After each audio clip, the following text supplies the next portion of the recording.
이렇게 주님의 은혜로 충만했던 이 집에서의 우리들의 생활도 마침내 더 계속할 수 없는 때가 오고야 말았다. 하루는 언니가 집에 들어서면서 하는 말이 집으로 형사들이 찾아와서 동생을 내놓으라고 하면서 숨은 곳이 어디냐고 대라고 했다는 것이다. 그래서 우리는 이 집주인 할머니를 간신히 수소문해서 찾아가 집값을 치르고 결국 우리는 이 집에서 떠날 수밖에 별도리가 없었다. 준비하는 동안에도 형사가 또 언니 집으로 찾아와서 동생을 내놓으라고 협박을 하면 이 집이 알려지게 될 것이라는 위험이 높아졌다. 그래서 어디로든지 다른 곳에 숨도록 해야만 했다. 우리는 이 일을 위해 밤새도록 기도했다. 주님이시여, 어디로 가야 되나이까? 갈 길을 인도해 주옵소서. 다음날 우리들은 아주 먼 산골로 피난하기로 결정했다.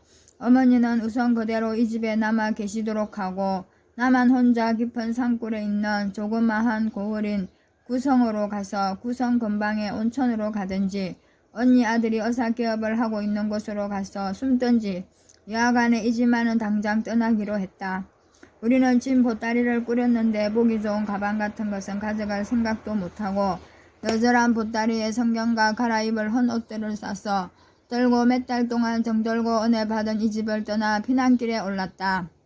정주업에서 차를 타기엔 너무도 불안해서 정주업에서 약 20리가량 되는 다음 버스 정거장까지 보따리를 들고 언니와 함께 걸었다.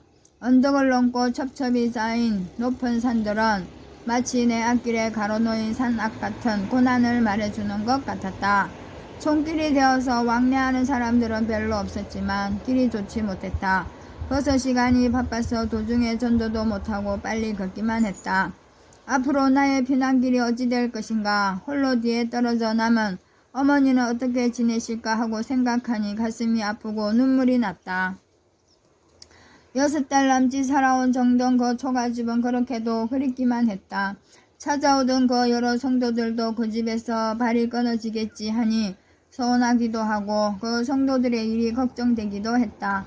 나는 찬송을 불렀다. 그리고 엘리야가 이세벨에게 쫓겨가면서 주여 이만하면 넉넉하오니 속히 내 영혼을 거두어 주소서 하던 때의 심정을 잘 알 것 같았다. 언니와 나는 걸음을 잘 걷지 못했지만 오랜만에 20리라는 짧지 않은 촌길을 걷는데도 발바닥도 부르트지 않고 힘도 크게 들지 않고 걸어온 것이 주님이 같이 하셨고 도와주신 증거임을 알았다. 조그만 촌락버스 정거장에 다다랐을 때 마침 구승행 버스가 도착해서 사람들이 웅성거리고 있었다. 오는 손님 마중 나온 사람, 가는 사람을 보내기 위해 나온 사람들, 모두가 순진한 시골 사람들로 그 옷을 보니 너무도 소박해서 한편 웃음이 나오기도 했다. 차 안에 빈자리가 없으리만치 손님으로 붐비었다. 나는 버스에 올라타기 전에 차 유리창을 통해 혹시 형사 같은 자가 있지 않나 하고 살핀 후 언니 뒤를 따라 버스에 올랐다. 내가 버스에 올라탔는가 하고 뒤돌아본 언니에게 나는 눈웃음으로 답해 주었다. 어떤 손님은 졸고 있고 어떤 손님은 큰 소리로 말을 하며 버스 엔진 소리와 함께 차내는 소란했다. 언니와 나는 아무 말도 없이 밖을 내다보고만 있었다. 버스는 이었고 발동을 걸고 움직이니 한편으로 안심이 되었다. 운전수가 무슨 얘기를 했는지 손님들이 와 하고 웃고들 있었지만 나는 운전수가 무슨 우스갯소리를 했는지 귀에 들어오지 않았다.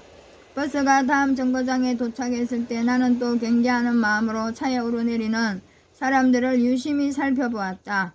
버스 정거장에서 왔다 갔다 하는 사람들까지도 신경을 썼다. 그런데 양복을 입고 눈초리가 날카롭게 보이는 사람이 올라왔다. 내 마음은 철렁하고 불안 속에 빠져버렸다. 필경 양복을 입었으니 행사할 것이다 하고 생각하니 가슴은 두근거리기만 했다. 그러나 언니 옆자리에 자리 잡고 앉은 그 손님은 쉴 사이 없이 담배만 피울 뿐 이상한 거동을 보이지 않았지만 그는 운전수와 서로 아는 사이인지 운전수와 말을 하기도 했다. 나는 유심히 그들에 대한 내용을 들으려고 애썼다. 듣고 보니 어느 술집 여자에 대한 얘기 같았다. 나는 이자의 신분을 알지 못해 불안했고 내 기분에는 틀림없는 행사나 경찰 앞잡이 같은 생각이 들었다. 언니와 나는 서로 아는 척 하지 않고 일체 아무런 말도 없이 앉아있기만 했다. 옆으로 보이는 그 사람의 얼굴은 어딘지 내게 불안을 주는 인상이어서 졸지도 않았다. 그는 나를 몇 번씩이나 힐끗힐끗 뒤돌아보았다. 그때마다 나는 치가 떨리는 것 같았다. 버스가 어느 촌락에 도착하니 그 사람이 슬쩍 내렸다가 한참 후에 다시 올라왔다. 나는 저자가 아마도 경찰에 무슨 연락을 하고 다시 돌아온 것인가 아닌가 하고 마음이 불안하기 한이 없었다. 차는 여러 곳을 멈췄다가 떠나고 하면서 저녁이 펑 늦어서야 목적지인 구성에 도착했다. 긴장해서 거자를 살펴보고 있으려니 거자는 버스가 닿자마자 어디론지 사라져 버리고 말았다. 나는 먼저 차에서 내려 나를 기다리고 있는 언니에게 달려가서 지금 거자는 꼭 서파이 같지? 나도 그렇지는 않나 해서 유심히 살폈는데 아닌 모양이지. 그럼 왜 나를 힐끔힐끔 돌아다 보았을까? 이쁘고 젊은 여자고 인텔리로 보이니까 남자들이 호기심에서 쳐다본 거겠지. 나는 안심했지만 버스 안에서 그 긴 시간을 가슴을 졸이며 불안에 쌓여 온 것을 어찌나 후회했는지 알 수 없었다. 우리가 아무런 소식도 없이 늦은 저녁쯤에 갑자기 들어가니 내 조카 집에서는 때마침 저녁을 먹고 있다가 깜짝 놀라며 큰 소리로 야단 법석들이었다. 더구나 생각지도 못했던 내가 들어서는 데는 모두가 꿈이 아니냐고 하며 반가워했다. 조카는 외과 의사인데 그 근방에 큰 강산이 있는 관계로 제법 환자가 많아 흥청됐다. 개인 병원으로서는 조수와 간호원, 약제사 등 종업원도 상당수 거느렸고 병실도 많아 제법 큰 병원이었다. 모두가 반가워했다. 들어서자 곧 저녁을 차려다 주어 맛있게 먹게 되니 마음이 다소 안정되는 것 같았다. 조카와 그 아내는 어떻게 이렇게 아무런 소식도 없이 오셨어요? 하고 이상한 듯 궁금해했다. 언니는 빙그레 웃으면서 편지할 사이도 없었지만 전화마저 걸지 않고 갑자기 와야만 모두들 기뻐할 것 같아 그저 우리 둘이 떠나왔단다. 나도 그런 척하고 아무 말 없이 웃고만 있었다. 나에게 조용한 방 하나를 내주었는데 밤이 되니 환자들의 쉬는 소리는 내 신경을 어찌나 자극하든지 잠을 이룰 수가 없었다. 나는 밤새도록 기도했다. 그 이튿날 새벽부터 병원은 쌍터같이 환자와 그 가족들로 붐비기 시작했다. 강산의 강부들이 몇 사람 부상을 입고 실려왔다. 그들이 치료를 받을 때와 받은 후에도 계속해서 지르는 신음소리는 그렇지 않아도 예민한 나의 신경을 어찌나 자극하는지 참을 수가 없을 정도였다. 언니는 나를 이 집에 데려다 주고는 다음날 돌아갔다. 언니가 떠난 후 내가 방에 혼자 있으니 조카와 그 친구들 병원 종업원들이 제가 인사한다고 찾아와 노크를 하는데 곤혹을 느끼지 않을 수 없었다. 병원 일로 그렇게 바쁘면서도 조카는 시간마다 틈만 있으면 방으로 들어와서 오래 쉬고 가라고 모든 친절을 다했다. 후식도 이 시골에서는 구할 수 없었다고 하면서 쉬는 주까지 사람을 보내서 사다가 특별히 요리를 해주는 것이었다. 이와 같은 특별 대우를 받는 이보다는 오히려 나 혼자 조용히 지내게 해주기를 바랐다. 그들은 남의 마음은 아랑곳 없이 언니도 나를 조용히 지내도록 해주라고 부탁했는데도 조카와 그 가족은 나를 귀한 손님이라고 자기네들 친구를 청하고 특별한 음식을 만들고 하기 때문에 오히려 나는 더 초조해지고 편안치가 못했다. 그런데도 나는 체면상 일주일을 보냈다. 그런데 이 집에도 형사가 가까이 다니고 있는 것을 알게 되었다. 그것은 어사이 내 조카와 친한 사이가 되어 찾아오는 것이지만 그래도 나는 불안을 떨어버릴 수가 없었다. 나는 떠나기로 결심했다. 너무 오래 묵었으니 어머님이 염려하실 듯해서 집으로 돌아가야겠다고 말하고 길 떠날 준비를 했다. 조카 부부는 나의 마음속은 알지 못하고 여름이나 지나서 돌아가려고 만류했지만 나는 그럴 수 없었다. 이 집에 있는 일주일 동안은 주위 사방이 어찌나 소란하고 불안했던지 나는 도무지 기도와 성경 보는데 여간 힘드는 것이 아니었다. 벌써 정거장까지 전속 낳은 조카 부부와 그 후에 며칠 동안 알게 된 몇 사람의 병원 종업원들과 정거장에서 작별하고 그 근방에 있는 온천으로 가는 차를 잡아탔다. 온천까지는 1시간도 안 걸렸다. 온천을 왕래하는 버스이기 때문에 제법 많은 손님들이 내리고 타고 했다. 나는 이 사람들 중에 경찰 스파이나 행사가 있지 않나 하고 경계하는 마음으로 긴장했다. 차에서 내린 나는 보따리를 아는 채 여간 안내자들이 줄지어 서 있는 앞을 걸어서 온천거리를 찾아 들어갔다. 그런데 어린아이 하나가 뒤따라오더니 여간으로 안 가세요? 하며 자기가 조용한 여간을 안내해드린다고 한다. 하는 수 없이 이 아이를 따라 여간에 들어가기로 했다. 여간은 제법 깨끗했지만 어느 방이나 모두 남녀들이 쌍지어 들어있었다. 나는 점심을 먹으러 나온 김에 이곳보다 한적한 곳이 없을까 하고 찾아다녔다. 앞에 보이는 사람 무한히 높았고 수목은 무성했어. 길도 찾기 힘들 정도였는데 그래도 이리저리 헤매며 올라간 저 큰 바위가 있는데 그 바위가 편편해서 앉을 수가 있었다. 나는 그 바위 위에 엎드려서 한참 기도하고 나서 앞으로 어떻게 할까를 생각해 보았다. 어떻게 할 바를 모르고 앉아있으니 어느새 저녁이 되었다. 여관으로 되돌아 내려와서 저녁을 먹고 자려고 하니 각 방에서 남녀들이 키덕거리며 노는 난잡한 소리 때문에 잘 수도 없고 기도할 수도 없었다. 더구나 나같이 배 다니는 몸으로 이런 여관에서 잔다는 것은 위험한 것만 같았다. 나는 날이 밝자고 사안을 불러 여관비를 계산해주고 나와버렸다.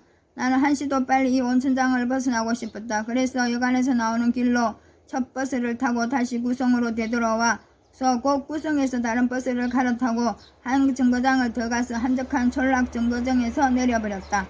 아는 사람도 없고 갈 곳도 없고 어디로 가야 할지 막연했다. 우선 음식점을 물었더니 그런 영업집은 없다고 하면서 촌락 아이들이 나를 웬 보지 못하던 여자일까 해서 이상한 생각이 드는지 내 뒤를 따라오면서 나를 쳐다보고 내 거동을 살펴보는 것이었다. 아무것도 먹지 못한 채 나는 무슨 아이들한테 이곳에 예배당이 있느냐고 물어보았다. 그랬더니 한 아이가 나를 그곳에 조그만 예배당으로 안내해 주었다. 예배당 문은 열려 있었다.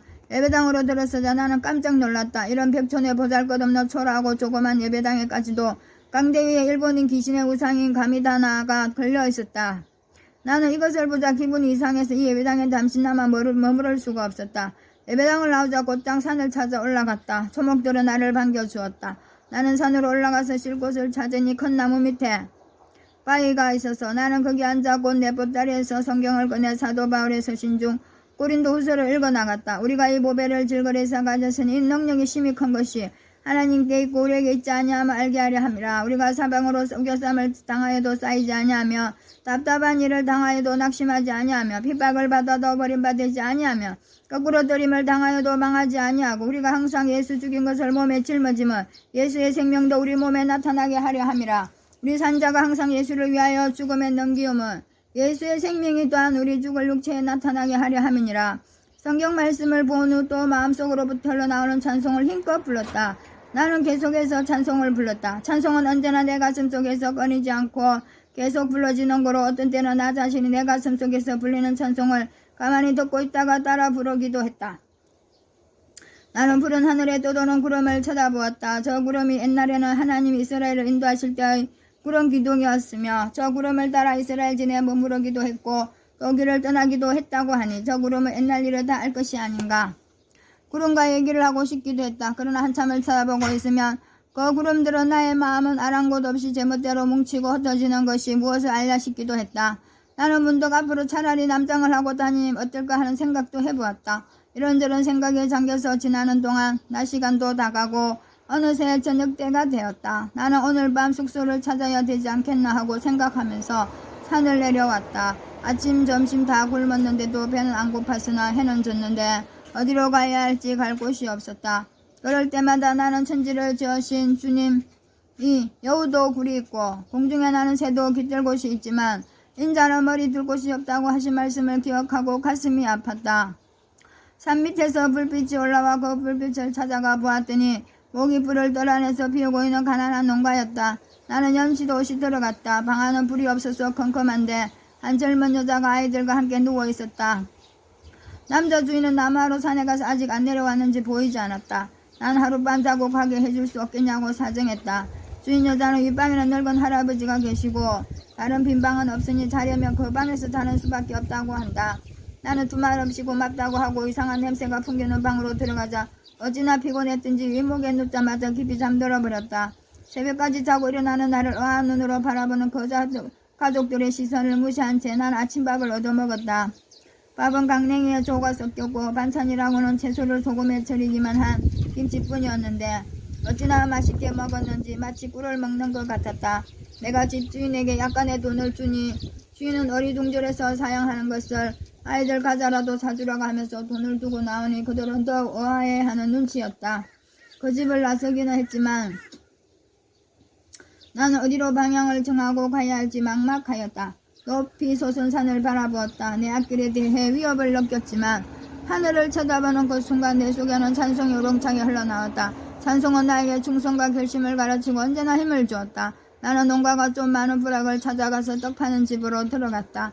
그 떡집에서 떡을 사 먹으면서 하룻밤을 보내고 다음 날은 또 다른 부락으로 찾아갔다. 어제와 같이 떡 파는 집을 찾아가서 떡을 사 먹으면서 하룻밤 재워주기를 사정하니 K 성낙하고 빈방으로 데리고 가서 푹 쉬라고 했다. 나는 보따리를 풀어 성경을 끄집어낸 후 보따리를 방구 속에 놓고 엎드려 기도하다가 그만 잠이 들고 말았다. 언제나 누워 자지 않고 기도하다가 이내 잠드는 것이 습관이 되었기 때문에 또 계속되는 유랑길 앞에 피곤하기도 했던 거로 그대로 잠들어 버린 것이다. 그런데 갑자기 누가 내 발을 툭 하고 차는 것 같아서 깜짝 놀라 눈을 떠보니 아무도 없고 떡집 근방에도 아무도 없었다. 나는 그 어떤 영감이 서쳐가며 지체 말고 빨리 다름질하라는 것 같았다.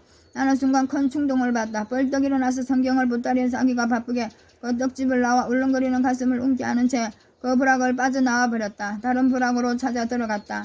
이 부락에서 하룻밤 신세를 지게 된 주인으로부터 들으니 도망치다 빠져나온 그 떡집에서 얼마 전에도 수마다니는 신자가 나와 같이 떡을 사먹고 그 방에서 쉬고 있다가 경찰관에게 붙들려 간 일이 있다는 말을 들었다. 그 떡집이 바로 경찰의 앞잡이였던 것이다. 이 말을 들은 나는 이후부터 부락에 들어가서 떡집을 찾더라도 떡만을 사가지고 산으로 또는 큰 나무 그늘로 찾아가서 떡을 먹고 그 집에서 자지는 않기로 했다. 하루는 제법 큰 동리에 들어섰다. 동리가 크니 사람도 많았고 또 길을 찾다 한참 걷다 보니 제법 큰 소학교가 보였다. 그런데 교사는 전부 한편에 지어있고 운동장이 크게 만들어져 있었다. 난 이런 운동장에 찾아들게 된 것을 매우 기뻐했다. 날이 어두워서 컴컴해지자 운동장으로 다시 찾아왔다. 그리고 운동장 중앙점에 털썩 주저앉았다. 그리고 가지고 다니는 보따리에 얼굴을 대고 엎드리자마자 아버지 하고 부르니 눈물이 쏟아져 나왔다. 나는 부끄러움도 없이 그대로 엉엉 소리내서 울고 또 울었다. 눈물은 멈추지 않고 계속 흘러나왔고 나의 서러움은 한층 더 높아져 갔다. 아버지, 나는 너무 젊어서 2, 3년 내에 죽을 것 같지도 않습니다. 병도 안 걸리고 난 이렇게 긴장한 빈신 생활을 계속해야 하니 앞이 캄캄하기만 합니다. 일본이 그렇게 쉽게 빨리 망하겠습니까? 나는 죽더라도 이 믿음의 정절을 지켜야지. 절대로 개같이 되고 싶지는 않습니다. 나의 도망길이 갈수록 이렇게 험하고 어렵기만 합니다. 그래도 나는 주님께서 싫다 하시는 일을 하고 싶지는 않습니다. 나는 죽어도 주님께 순종하겠습니다. 저에게 강한 힘을 주시옵소서 하며 간절하게 호소하던 중 나도 모르게 서로로 잠이 들었다. 비몽사몽간의 음성이 들렸다. 평양성으로 가라 하는 소리에 깜짝 놀랐겠니 하늘에는 별들이 내 길을 인도하듯이 총총히 반짝거리고 있었다. 그러자 동리에서 달기 울었다. 나는 엎드린 채 주님이 내게 음성으로 들려주신 그 사랑에 감격해서 다시 힘을 얻어 일어났다. 아멘 할렐루야. 이 피난길에서 지치고 고나고 힘들었을 때 마지막 운동장에서 털썩 엎드려 주님께 눈물로 기도하고 호소하고 스르르 잠이 들었는데 하나님께서 성령께서 감동으로 평양성으로 가라 하는 소리에 얼마나 기뻤을까요? 아멘 할렐루야. 안희숙 여사님의 그 피난길을 읽었습니다. 감사합니다.